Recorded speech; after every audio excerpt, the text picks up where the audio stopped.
জনসেবা হাসপাতালের ৩য় তলার পক্ষ থেকে উনি ডাক্তার আমিরুল ইসলাম, যিনি ড্যাবের রাজশাহীর আহ্বায়ক, বিএমএর রাজশাহীর অঞ্চলের আহ্বায়ক এবং বেসরকারি ক্লিনিক মালিক সমিতিরও উনি নেতা। উনি নৃশংসভাবে ওনার নিজ হাসপাতালের একটা শয়ন কক্ষে উনি রেস্টরুম আছে, সেখানে নৃশংসভাবে খুন হয়েছে। সেভাবে আমরা এসে ওনাকে পাই।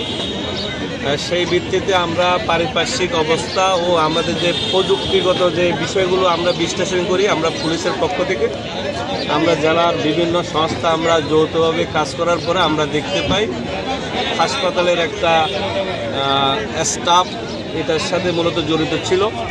আমরা সন্দেহভাজন আমরা কয়েকজনকে আমাদের হেফাজতে নিয়ে দীর্ঘ রাত তাদেরকে আমরা জিজ্ঞাসাবাদ শেষে ভোর রাতে অলমোস্ট ভোর 4টার দিকে আমরা যে মূল যিনি ক্রিমিনাল তার নাম হচ্ছে আসাদুল মিয়া আসাদ, উনি হচ্ছে বাড়ির দুনটে, আমিরুল সাহেব সহ আসাদ আর একটা মেয়ে, যেটা আমরা অনেক ক্ষেত্রে মেয়েদের বিষয়ে আমরা বলি না, এই জনের একটা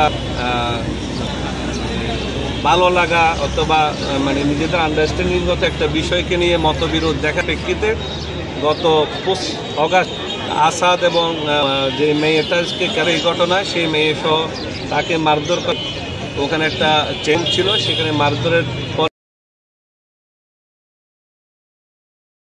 পরের অংশ হিসেবে সে বগুড়া থেকে একটা বোরকা কিনে 13 টাকা দিয়ে একটা দোকান থেকে এবং 2টা ছুরি কিনে। সে যেহেতু এটা 3 বছর হিসেবে কর্মরত ছিল, তার কাছে ডাক্তার আমিরুল সাহেবের রুম, এখানে প্রবেশ পথ, সিসিটিভি ফুটেজ থাকবে না, কোথায় সে দিলে সহজে ঢুকতে পারবে এসব জানা আছে।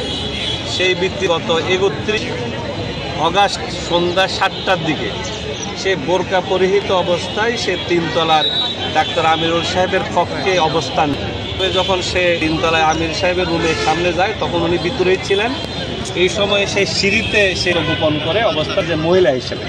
তারপর আমিরুল সাহেব যখন এখান থেকে বের হয়ে তার 10-এর দিকে, তখন সে যেহেতু উনি আসা যাওয়ার মধ্যেই থাকেন এবং সে জানতো এখানে সিসিটিভির কাভারেজ নাই এই কোনাটাতে, এই কৌশলে এই রুম দুটোকে খালিসে সে আশ্রয়।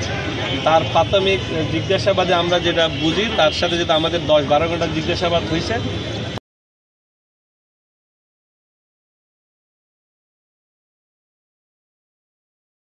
আনুমানিক 4টার দিকে যখন গভীর ঘুমে সে ডাক্তার আমিরুল সাহেব ছিলেন, তখন সে প্রথমে উঠে এই নৃশংস হত্যাকাণ্ড, যেটা বিভিন্ন আপনারা দেখছেন, নৃশংস হত্যাকাণ্ড সে জান্তনের ভিতরে সিসিটিভির ক্যামেরাগুলো ডাক্তার আমিরুল সাহেবের রুমেই ছিলেন, তো সেই জন্য সে প্রায় টাকা নিয়ে অপেক্ষা করছে।